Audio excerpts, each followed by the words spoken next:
This is Chicago. Doors open on the left at Chicago. Welcome to Chicago. Welcome to Chicago. Welcome to Chicago. This is Chicago. Doors open on the left at Chicago. Welcome to Chicago. Welcome to Chicago. We are live from Casa Humilde 7700 Madison in Forest Park. People are eating. I'm hungry. And you know what I'm hungry for? A Bears victory, baby. Damn right. Yeah, I'm Big Z. I got JC, the champion of the fantasy league right here. And then I got Ivan from the Tape Never Lies next to me. And we are going to do the pregame show and talk about the Rams-Bears game down at Soldier Field. It is snowing. It's getting colder. It is Bears weather, as much as we want to say that. But at the same time, we're looking at getting a victory. We've seen the last playoff games. The first game was good. Second game was a blowout. Right now, we got the Texans in New England, and New England's just dominating. Yeah. And what we want is a domination by the Chicago Bears. And it's going to be a good one because the injury report is just C.J. Gardner-Johnson. That's it. Yeah, you know, Ozzy Tropolo. But guys that are out for the year, I'm not going to mention. Yeah. Besides the obvious, obviously. But, yeah, you know what? Big game. Everybody's healthy. Everybody's all hands on deck. Yes. All hands on deck. You know, when we went me and the guys, we got Hans and his deadlift. Hans in the house. Our friends, our friends from Germany, they came. So we went to the CHDL tailgate. Thank you, Greg Braggs. Great hospitality. Appreciate you. But you could tell, man, like the energy and the excitement for this game. It's everybody that was there was ready to go, was fired up. You couldn't see any Rams fans, right? You barely could find any Rams fans. Maybe because it's cold, man. They about that life. One or two, and then quite honestly, like, are there any real Rams fans out there? I mean, unless you're from St. Louis. Yes. Like, are there any? Those are Rams respectable fans because they're like, from St. Louis, right? I don't know, but regardless of that, the energy was fantastic. The Bears have ignited a fire in the city. This game is. It's ripe for the picking, and as long as the Bears can execute at the point of attack on the offensive front and the defensive front, I think things will go well for them in today's game. Yeah, JC, what are your thoughts? I mean, this is going to be a close game. In my personal opinion, I think a lot of Bears fans, we know this is going to be tough sledding. We are going against a team with Devontae Adams and Puka Nacua, who are two of the best in the game right now. I understand, Devontae Adams is up there in age a little bit, but I mean, the man has still put up a lot of touchdowns this year. Maybe not as many yards as he used to in Green Bay when he was there, but he is still, in my opinion, a top 10 wide receiver in the NFL. I mean, no doubt. To me, you just got to take one facet out, right? Lock down one specific facet of their offense, right? And which one would be the running game. To me would be the running game. You struggle with the pass rush. Mm-hmm. Your secondary is opportunistic. Obviously the number one team in turnovers this year in the NFL, but again, that pass rush is still non-existent. So for me, if you could shut down the running game and focus on that in particular, I think that what happened there? You're good. You're reaching between my legs, dude. What the heck? I'm looking for gold. You didn't even buy me a beer. I was asking the people out in the crowd if they can hear what we're doing. Oh, okay. I was like, you didn't even buy me a beer yet, dude. You're over here reaching checking down, levels, man. reaching in the nether regions. Being audio engineers, you're talking. Anyway, like I said, the main thing is you go out there and you control the clock, run the football. I need to see, and like, I can't even pronounce your username, but we'll call you DJ. Yeah, I need to see a minimum of 40 carries. Yeah. I need to see an emphasis on the power running. And I think now that we have an idea of what's going to happen, obviously Joe Thuney seems to be moving over to left tackle. Yeah, that's the news today. They're going to add, I believe it's going to be McFadden from what that was put on the TTNL Patreon, going to left guard. That to me spells run. Like that to me is like, okay, you added a bigger body at that left guard position. You got Thuney out there because he's just the best offensive lineman you have. Right. And he can do it. Now you have a guy like Theo Benedict that could come in these heavy formations and still be a factor. So to me, it's run the football, work off with the play action, but it's going to be a heavy run today. You're going to see a lot of heavy 12 and 13 personnel, and then use the play defense, action from that. Yes. Keep that defense or keep that offense of the Rams off the field. Slow drives, control the clock, be methodical. Like, to be honest with you, if we get the choice, I would take the ball. Take the ball first. And the best case scenario for me would be a 8 to 10 minute drive with a touchdown at the end of it. Like, that's the only thing I could see as the remedy. That's not good. As the remedy for beating a Rams offense that is very fast and is very capable of putting up points at will on a defense that struggles. If you can't get to the quarterback, and they haven't gotten to the quarterback all season long, they're going to pick you apart. We've seen backup quarterbacks pick this Bears defense apart, right? Because they've had the time to sit back there in the pocket. You got to create some type of chaos. It doesn't necessarily need to end in a sack. It just needs to end where the quarterback doesn't just sit on his mark and pick you apart. Yeah, you got to make it difficult for for Stafford. Again, you can't hear him. He's all the way up. I don't know what's going on. I don't know what's going on. Yeah, we're having some technical difficulties, but as long as these guys can hear me.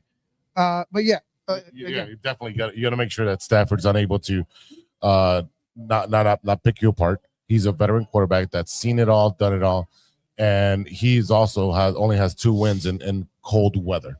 And that's, you can read as much as you want into that, but at the same time, he is a professional. He knows defenses. He can read defenses, and we don't have a pass rush, so he's going to be able to sit back there for a majority of the game. Yeah, the weather could only do so much, man. Yes, it only could do so much for you. Like, you have to be able to execute. You have to play above your means right now. Like, that's what we're doing. Like, that's what you need to do. We talked about it last week, them having to step up and play. It's all about the will on the defense. It's the same situation here, but to a more extreme effect, because this is the number 1 offense in the league. So you need to be, I wouldn't say perfect, but you need to be on your spots more than you're not. Yeah, and I know the chat's blowing up right now as we're looking at it. Again, the running game is going to be monumental for the Chicago Bears to control the clock, to be able to execute and have short third downs. We talked about it in the last 2 weeks, where they weren't executing on third down, and then they had to use fourth down multiple times to try to get a first down. You cannot live that way against a good team like the Rams. And if we get past the Rams today, and that's the hope and will against Seattle, there's definitely no way you can do that. Like I said, shut that, on the defensive end, focus on shutting down that run. Focus on one aspect of that offensive pressure, right? Okay. For the Rams. Slow down the run. If you could slow down the run, make them one-dimensional, it's okay. Stafford could pass for 400 yards, but if he makes 3 or 4 mistakes, there's a problem there, right? Right. If you continue to put the ball in the air with this Bears defense being as opportunistic as they are, things can go your way. And he also has that injury to the hand. The Correct. throwing, he the has that, throwing and hand. his index finger, I think he dislocated it. Right. So he's But again, if he sits on the sideline getting cold, he's going to have to start moving that hand, stretching that hand. It's going to get stiff. From what they've been talking about, the Stafford's going to wear a light wetsuit, pull a Tom Brady to keep himself warm. They've been practicing all week in 75, 77 degree weather. They're coming in basically negative degrees here with the wind chill. Yeah. So good luck to those boys. I know the Bears have been practicing outside in the temperature, in the weather. With no heaters. And you know what? Look, that's going to be a difference. I don't care what anybody says. When you're freezing your ass off, it's a big difference. But as far as we got a question here from Ken. What do you think of Joe Thuney starting at left tackle? For me, to me, it's not something that I would have done. Obviously, you're in desperate, kind of a dire straits here because Ozzie was coming on real strong as that left tackle that was going to be there for a while, and unfortunately, he's out with the patellar injury. I just feel like you call for the guy. Like if you get asked to do something, you do it. Like if you're in the midst of a playoff push, if you as a guy like Joe Tooney, and I know you never would, but if you turn down this scenario, or if you're the Bears and you don't even like question it or talk about it, well then you're not doing your job, right? It's a dereliction of duty. I feel like Joe Tooney, if he's willing, he's already done it in Kansas City. He's able to do it. If he's willing to do it, he buys into it, I'm all for it. Is it a little desperate? Yeah, but to be honest with you, I love it because you're not saying, all right, you know what, we're just going to settle for this and we'll see how it goes. No, you're going out there and trying to put the best product out on the field. Ben Johnson has a game plan that he's already instituted with Joe Tooney at left tackle. Exactly. The injury happened last week. You've had 8-9 days to come up with this game plan and say, you know what, our best option is going to be Joe Tooney at left tackle, and we'll cater the offense to that. Well, right, but the problem was, and I know JC can talk about it too. The issue is they're questioning the pass protection of a Theo Benedict. They're really not liking that situation to put him out there where you're going to have to constantly protect him in passing downs, and then that in itself is a tell. So now you're prepared for passing downs if you're the opposition.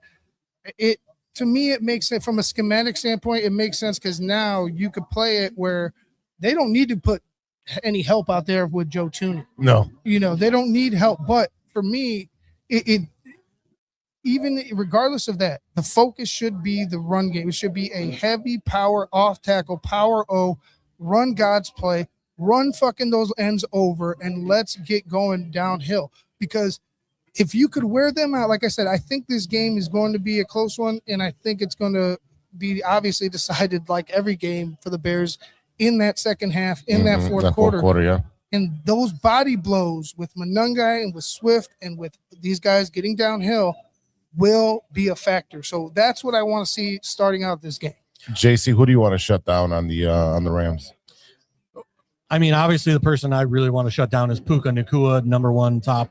At the top of my list. Absolute number one is shutting Puka Nacua. To go back to the Joe Tooney thing for just a second, I think it's a little bit of robbing Peter to pay Paul. Okay, we're going to move Joe Tooney out to left tackle, but then you lose the continuity of the guys in the middle that have played together all season. Joe Tooney next to Dahlman, next to Jonah Wright, and next to Wright. So to have those four guys in continuity, to me, I was like, Theo Benedict started, 6 or 7 games earlier in the season, right before Taripolo took over. The problem I have is I much would have rather put Theo on the outside with Kmet and Loveland chipping rather than move Thuney to the outside. And now we have a problem where pass rushers are coming straight up the gut. What's up, Junior? And pushing, Caleb out of the pocket. The only thing I would say to that, right, and I agree, like I do agree, but the only thing I would, as a rebuttal, to be a devil's advocate, they've been calling for people to step up all year long. We've had guys fall out on defense, on offense, and guys have stepped up. I think McFadden, they've gained some trust. Like they didn't put Newman in there. They're going to put McFadden. It looks like McFadden, yeah. So there's this trust that they found with these players, and it's not just, oh yeah, you're a part of the team, we're going to trust you. No, it's got to be earned. We've seen Loveland not get starts early in the season. We've seen Luther Burden not get any touches early in the season because the trust wasn't there. So for me, I agree with you, right? Like in my mind, I'm like, man, I want that solidified where you're in your position all year long, and it is what it is. But if you have a unique talent like a Joe Tooney and you're able to do that, I don't see why it should be a huge problem or issue in a situation like this where you need to win the game and you have ends that can wreck your entire offensive game plan. So for me, I think that next man up mentality is the reason why they're willing to go ahead and do this. Yeah, no, and listen, I mean, Jared Verse is an animal off the edge. All right. And I fully understand that.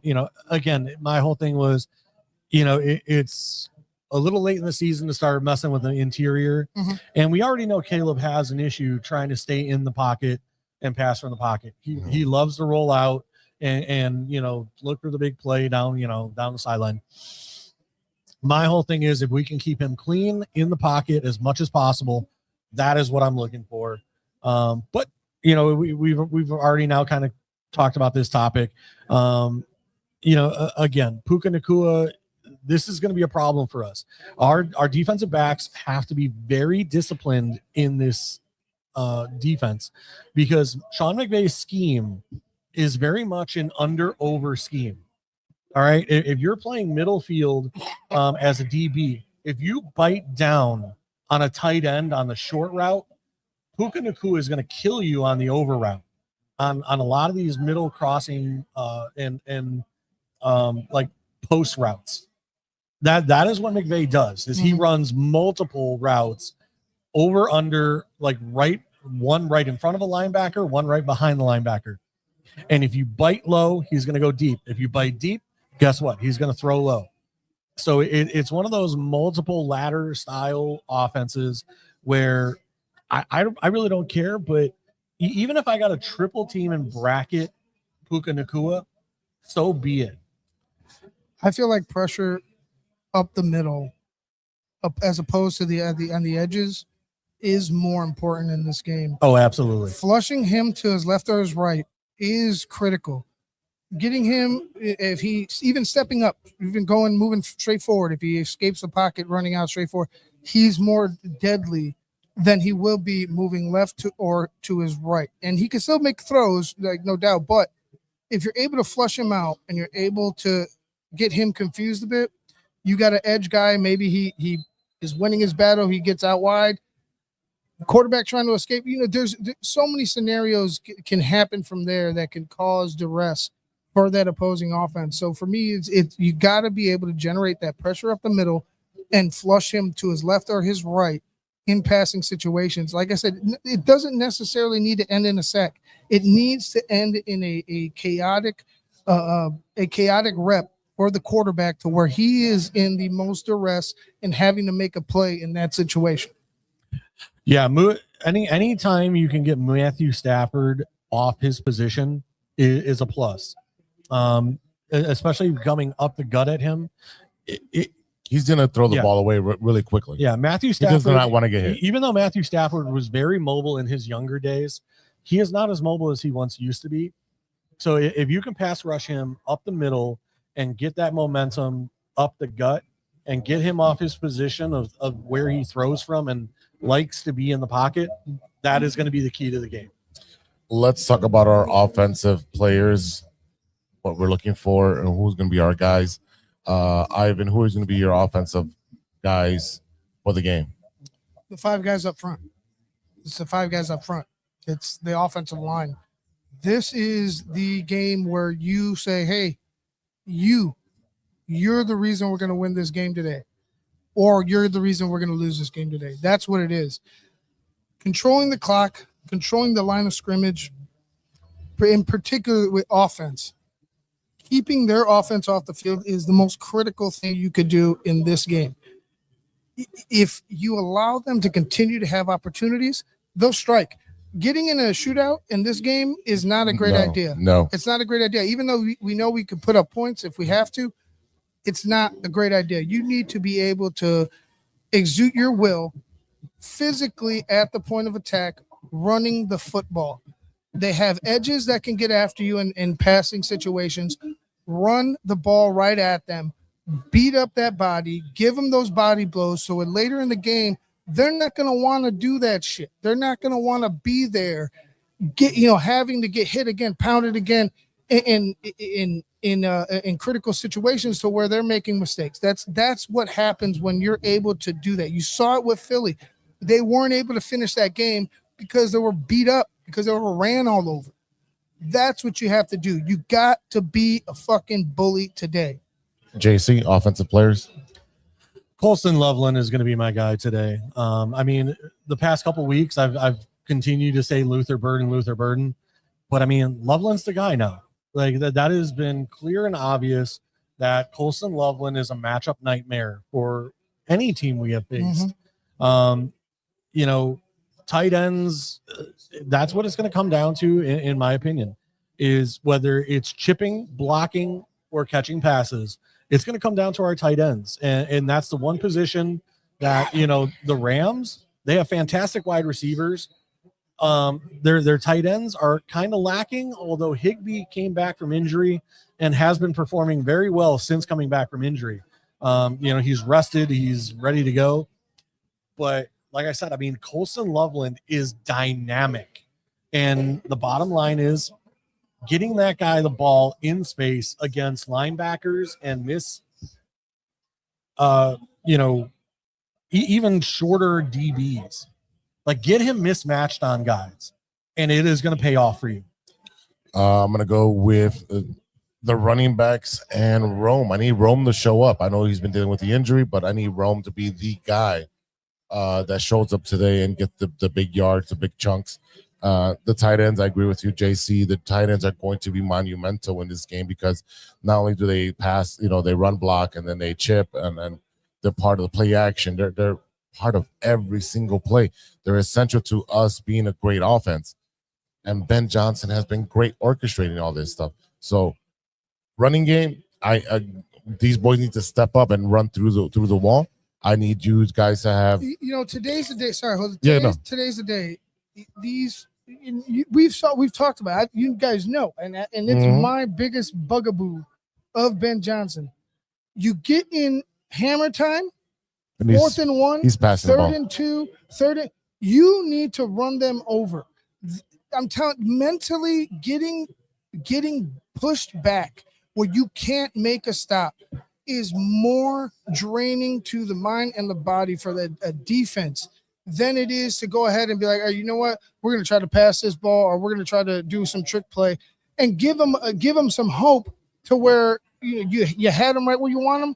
Now they're all up and and excited and energized because they were able to stop you because you did something that was not a part of your identity. I love the trick plays when you're able to use them, which you should do them when you're up a couple touchdowns. Using them as part of the game plan because you want to get cute. I'm sorry. I'm sick of tired. What you do. I'm sick and tired of seeing DJ Moore get tackled in the backfield on a pitch. As soon as he's in the back, we know it's a running play. Yes. So he needs to stop doing that. The running game needs to be essential. Both running backs should have 75 yards plus today. You have to emphasize the run needs to happen. The run, like Ivan said, you got to beat them down black and blue. It's cold outside. It's going to be a running game because you don't want to be passing the ball in this kind of weather where it's windy, it's cold. The snow is coming down. This is a black and blue game. And for me, it's got to be on the run side. So I'm going to do my score now. I'm going to go Bears 24, Rams 20. You know what? I the past however many weeks I've been going like these low scores, and it doesn't seem like anybody likes to listen to me with. So I'm gonna go with a higher score this week. Let me go 34 Bears. Okay. 27 Rams. Okay. All right. Okay. And what do you got? Billy, what did I say on Wednesday? I forgot what I said on Wednesday. I think it was 32-24 Bears. Okay.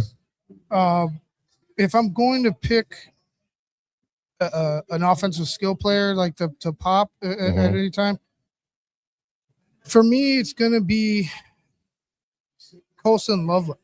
Like the way he impacted the game last week, the way he's been, impacting games throughout the end of the year. Like it is impressive. The guy is going. To be quite honest, we finally have a game changer. Yeah, to be quite honest with you, the guy is going to be a superstar for the Chicago Bears, and I wouldn't be shocked if he doesn't put on another jersey in his career. If this is just the beginning, if this is a precursor to what we're going to see in this career, the guy has nothing but empty space up top, and there's no ceiling. There's no ceiling right now for me with a guy like Colson Loveland. So today, I think you need to go back to him and trust him. And I think Caleb is trusting him because you see it. They're Once Rome went down, they're calling it third and Loveland. Yeah. They're calling it third and Loveland now. So have that trust again. Go back to the well. I think that guy is going to be a star for us for a long time. Definitely. Again, we are at Casa Humilde, as you see in the logo up there. You want to show the crowd today? Yeah, we can show Show the crowd. It literally filled up as we are talking. Oh, is this? This one's not going up. Go to the other one. Hey,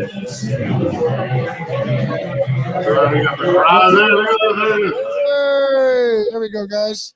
There we go. Yeah. It is filling up. There's like 2 tables left available. We got people in the crowd over there. We got I think I got some high school friends here. Got some friends from Germany, some friends from Frankfurt. And I saw some people back there too. Like, it's great, man. Again, we're at 7700 Madison in Forest Park. Come join out. Stay out of the cold. They have great specials, amazing beer that we need another refill. Yeah. What do they got today? They got smash burgers. They got quesadillas. They got everything, man. Just come through. Just come through and buy us a beer. Yeah. Yeah. Yeah, of course. Why not? Buy us a beer. Yeah. Or a pitcher, whichever you prefer. I was asking for a beer, but we don't want to be greedy. 3 pitchers is just 1 beer for us, to be honest with you. So Yeah, pitcher each. Again, so we will be back live from here on True Chicago Sports for the halftime and post game show on the Patreon side with TTNL. TTNL halftime on the Patreon side. Go ahead and check out Phil and Shayne breaking down the half, and then of course after the game, BHL on the TTNL network. So yeah, we'll see you at halftime. Sounds good.